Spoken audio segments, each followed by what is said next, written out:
নমস্কার বন্ধুরা, আবারও চলে এসেছি একটা নতুন রেসিপি নিয়ে। এটা সম্পূর্ণ নিরামিষ। নিরামিষের দিনে এই ধরনের একটা রেসিপি থাকলে আমার মনে হয় না আর কিছু লাগবে। বাই দ্য ওয়ে, আমি শিখা, আপনারা দেখছেন শিখাস কিচেন। আপনাদের আমার কিচেনে স্বাগত জানিয়ে শুরু করছি আজকের রেসিপি।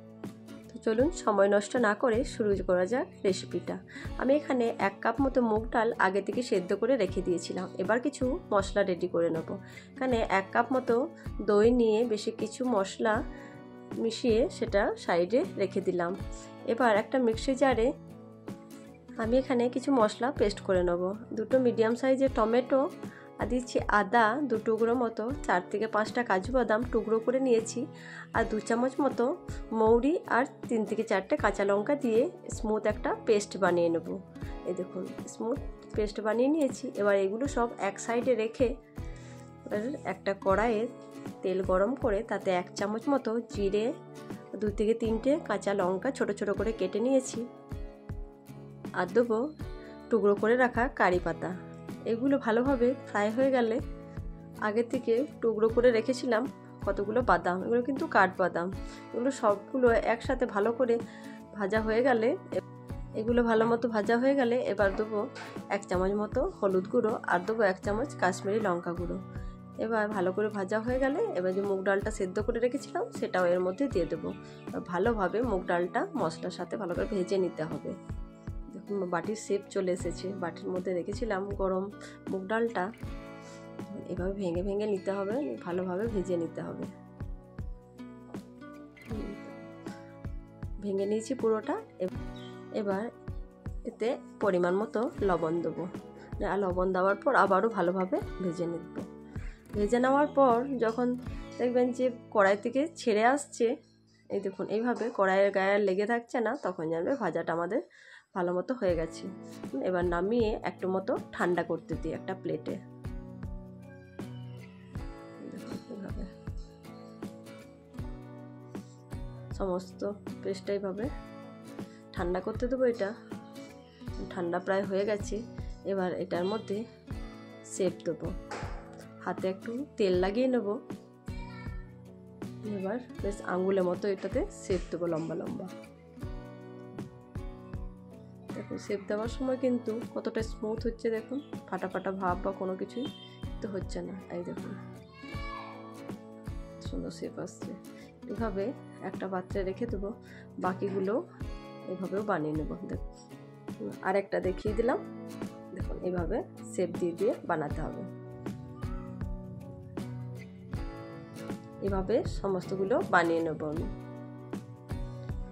আর সমস্তগুলো বানানো হয়ে গেছে, এবার ভাজার পালা। চলুন তাহলে এবার ভেজে নেওয়া যাক। আমি এগুলো ডিপ ফ্রাই করব না, হালকা ফ্রাই করব, কারণ মশলাটা আগে থেকে ভেজে নিয়েছিলাম, যার জন্য হালকা ফ্রাই করব। দেখুন আমি একটু মতো তেল দিয়েছি, চামচে মেপেও দেখালাম, 2 চামচ মতো তেল দিয়েছি তাওয়াটাতে। তাওয়াটা আগে থেকে গরম করতে দেওয়া ছিল। তারপর তাওয়াটা যখন গরম হয়ে গেছে তেলটা, তখন এবার আস্তে আস্তে এগুলো সব দিয়ে দেবো, হালকা করে বেশ হেলিয়ে হেলিয়ে ভেজে নেব। এইভাবে কিন্তু লেগে যাচ্ছে না, হালকা করে ভেজে নিতে হবে। একবার ভাজা হয়ে গেছে, বাকিটাতেও সেম প্রসেসে একটু তেল দিয়ে যেগুলো বেঁচেছিল সেগুলো কিন্তু এভাবেই ভেজে নেব। সব যখন ভাজা হয়ে গেছে, এবার চলুন মশলাটা রেডি করা যাক। একটা কড়াইয়ে তেল দিয়েছি প্রায় 3 থেকে 4 চামচ মতো, আর 1 চামচ মতো জিরাটা যখন ভাজা হয়ে যাবে তখন এখানে কিছু গোটা গরম মশলা দিয়ে দেবো। এগুলো বেশ ভালো করে ভেজে নেওয়ার পর হালকা ভাজা হবে গরম মশলাগুলো। তারপরে কিছু কারি পাতা দিলাম। কারি পাতা দেওয়ার পর আমি গ্যাসের ফ্লেমটা কিন্তু বন্ধ করে দিয়েছিলাম, কারণ এটাতে আদা টমেটো আছে, দেওয়া হলে ছিটে যায়, যার জন্য বন্ধ করে রেখেছিলাম। এই দেখুন বন্ধ করেই কিন্তু আমি বাকি মশলাটা দিলাম। এবার গ্যাসের ফ্লেমটা যখন অন করে দিলাম, তারপরে দিলাম সামান্য লবণ। এভাবে খানিকক্ষণ ভেজে নিতে হবে। এভাবে ভাজতে ভাজতে আরও কিছু মশলা দিয়ে দেবো। দিলাম 2 চামচ মতো হলুদ গুঁড়ো, 1 চামচ মতো কাশ্মীরি লঙ্কা গুঁড়ো, আর দিলাম 1 চামচ ধনে গুঁড়ো। এবার এই মশলাগুলো সব একসাথে বেশ ভালোভাবে কষিয়ে নেব। এই দেখুন মশলা থেকে যখন তেল ছাড়বে সেই যে দইয়ের মিশ্রণটা করে রেখেছিলাম সেই দইয়ের মিশ্রণটা এর মধ্যে দিয়ে দিলাম। এবার এটাও মিডিয়াম টু হাই ফ্লেমে ভেজে নিতে হবে বেশ কিছুক্ষণ সময়। যখন মশলা থেকে তেল ছেড়ে দেবে তখন এর মধ্যে কিছুটা পরিমাণ জল দেবো, যতটা আমার প্রয়োজন সেই অনুপাতে জল দেবো। এখানে জলটা দিয়েও আবার বেশ কিছুক্ষণ সময় নাড়িয়ে নেবো। এইভাবে জলটা দেওয়ার পরই কালারটা দেখুন কত সুন্দর এসেছে। এবার এটার মধ্যে 2 চামচ মতো নারকেল দেবো। কাঁচা নারকেলও দেওয়া যায়, কিন্তু আমার কাছে কাঁচা নারকেল অ্যাভেলেবেল ছিল না, শুকনো নারকেলটাই ছিল, যেটা খোপড়া বলে, সেটা পাউডার ছিল 2 চামচ মতো, সেটাই দিলাম। আর দিলাম পরিমাণ মতো চিনি। নিরামিষ রান্নাতে চিনি দিলে স্বাদটা কিন্তু একটা আলাদা রকম আসে। ঢাকনা বন্ধ করে কিছুক্ষণ সময় দম দেবো। এই দেখুন কত সুন্দর কালার এসেছে। এবার ওপর থেকে 2 থেকে 3টে কাঁচা লঙ্কা দিয়ে বাকি যে ভেজে রেখেছিলাম ফিঙ্গারগুলো সেগুলো দিয়ে দিলাম একে একে। এবার হালকা হাতে এগুলো নাড়িয়ে নিতে হবে। আমাদের অলমোস্ট কিন্তু রান্না ডান হয়ে গেছে। এবার অল্প ঢাকনা বন্ধ করে দম দেবো 2 থেকে 3 মিনিট।